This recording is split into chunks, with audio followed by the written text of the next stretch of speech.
Musanze arashinjwa kwica atwitse abantu batatu mu bihe bitandukanye. Ubushinjacyaha ku rwego rwisumbuye rwa Musanze bukurikiranye umugabo uri mu kigero cy'imyaka 24 ukekwaho gutwika abantu batandukanye akoresheje lisansi, batatu muri bo bakahasiga ubuzima. Icyaha cyekwaho cyakozwe ku itariki ya 13 kwezi kwa 2025 ndetse na 13 kwezi kwa 2025 mu masaha atandukanye y'ijoro mu mudugudu wa Nyagisozi mu kagari ka Gatwa umurenge wa Janja mu karere ka Gakenke. Uregwa ku itariki ya 13 kwakira 2025 yafashe utujerekani tubiri turimo buri kamwe litiro ya lisansi ajya mu rugo rw'umukecuru baturanye w'imyaka 73. Agezeyo nk'uko iyi nkuru dukesha ubushinjacyaha bukuru ivuga, yasanze umukecuru ari mu gikoni amena lisansi mu muriro, igikoni gifatwa n'inkongi y'umuriro.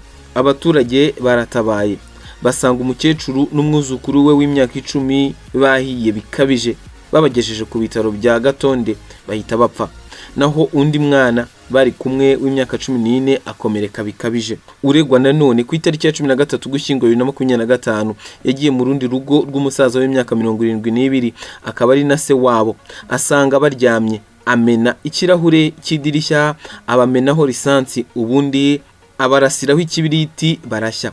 Umusaza yagejejwe ku bitaro ahita apfa, naho umukecuru bari kumwe n'ubu akaba kirwaye. Mwibazwa rye uregwa yemera icyaha, asobanura ko icyamuteye gukora icyaha ari uko uyu mukecuru n'uyu musaza bajyaga bamuroga ndetse bakanamwohereza imyuka mibi ngo bashaka ko ntacyo azageraho. Icyaha aregwa akurikiranyweho giteganywa kandi kiganishwa ingingo y'107 y'itegeko nimero 38/2018 ryo kuwa 30 kwezi kwa 8 2018 rigena ibyaha n'ibihano muri rusange.